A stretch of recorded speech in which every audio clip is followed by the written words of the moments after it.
Ajma'in. Amma ba'du. Puji syukur alhamdulillah. Marilah kita senantiasa panjatkan atas kehadirat Allah Subhanahu wa taala, atas limpahan rahmat, taufik, hidayah dan inayahnya kepada kita semua, sehingga kita dapat berkumpul dalam keadaan sehat walafiat. Salawat serta salam semoga tetap tercurahkan kepada junjungan Nabi kita, yaitu baginda Nabi Muhammad Sallallahu Alaihi Wasallam. Teman-teman yang insya Allah dirahmati Allah, judul kultum atau ceramah yang akan saya sampaikan pada hari ini yaitu bersyukur terhadap nikmat yang telah Allah berikan kepada kita. Teman-teman yang insya Allah dirahmati Allah, semenjak kita dalam kandungan ibu sampai kita lahir, bahkan sampai hari akhirat nantinya, surga maupun neraka, yang namanya manusia itu tidak pernah luput dari nikmat Allah Subhanahu wa taala. Kalau kita membahas tentang nikmat Allah Subhanahu wa taala, maka kita tidak terlepas dari 4 perkara yang wajib kita ketahui selaku hamba Allah.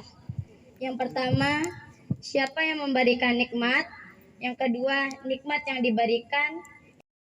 Jikalau Allah berkehendak ingin menambah nikmat dalam diri seseorang, maka tak seorang pun dapat menghalanginya. Dan begitu pula sebaliknya, jikalau Allah ingin mengurangi nikmat yang ada pada diri seseorang, maka tak seorang pun dapat menghalanginya. Kenapa bisa begitu? Karena iradatullah fauqa kulli iradah. Kehendak Allah di atas segala kehendak. Manusia mungkin saja hanya bisa berencana begini dan begitu. Namun keputusannya itu sudah ada di tangan Allah Subhanahu wa taala. Meskipun keputusan itu sebelumnya sudah diputuskan oleh Allah Subhanahu wa taala, namun sebagaimana orang bilang, meskipun manusia memiliki 1001 rencana, semuanya itu tidak akan berarti apa-apa jikalau si pemberi nikmat tidak merestuinya.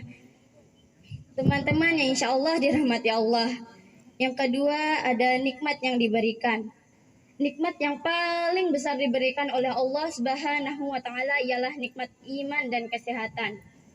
Manusia mungkin saja ingin mencari tahu seberapa banyak nikmat yang telah diberikan Allah kepadanya dengan menggunakan komputer ataupun alat lainnya. Namun, semuanya itu tidak akan mampu menghitung seberapa banyak nikmat yang telah Allah berikan kepada kita. Dedaunan dijadikan buku, ranting-ranting dijadikan pena, bahkan lautan pun yang dijadikan tintanya itu tidak akan cukup untuk menghitung seberapa banyak nikmat yang telah Allah berikan kepada kita. Teman-teman yang insya Allah dirahmati Allah. Yang ketiga ada orang yang menerima nikmat. Sikap manusia dalam menerima nikmat Allah itu tidaklah sama. Ada seseorang yang apabila ia telah diberikan nikmat oleh Allah, ia lupa bersyukur. Dan ada pula orang yang telah diberikan nikmat oleh Allah, ia ingat akan bersyukur. Maka keluarlah dari mulutnya itu kata-kata yang baik dan bernilai ibadah di sisi Allah Subhanahu wa taala. Nah, dengan cara itu, nikmat yang ada pada diri kita ini akan ditambah oleh Allah Subhanahu wa taala. Sebagaimana Allah berfirman dalam surah Ibrahim ayat ke-7 yang bunyinya, wa idz ta'adzana rabbukum la in syakartum la azidannakum wa la in kafartum inna azabi lasyadid. Yang artinya, sungguh jika kamu mensyukuri nikmatku, maka akan kutambah nikmat yang kuberikan kepadamu. Dan jika kamu kufur terhadap nikmat yang kuberikan kepadamu, niscaya azabku sangat pedih. Teman-teman yang insya Allah dirahmati Allah. Yang keempat ada ucapan bersyukur terhadap nikmat yang telah Allah berikan kepada kita. Kewajiban kita selaku seorang mukmin yaitu bersyukur terhadap nikmat yang telah Allah berikan kepada kita. Salah satu tanda-tandanya kita bersyukur yaitu keluarnya kalimat-kalimat yang baik dari mulut kita.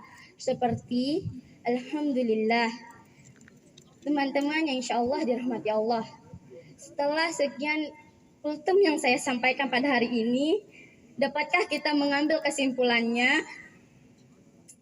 Jawab, kenapa pada diam? Ya Allah. Percuma dong saya ngomong ini depan nggak ada yang jawab.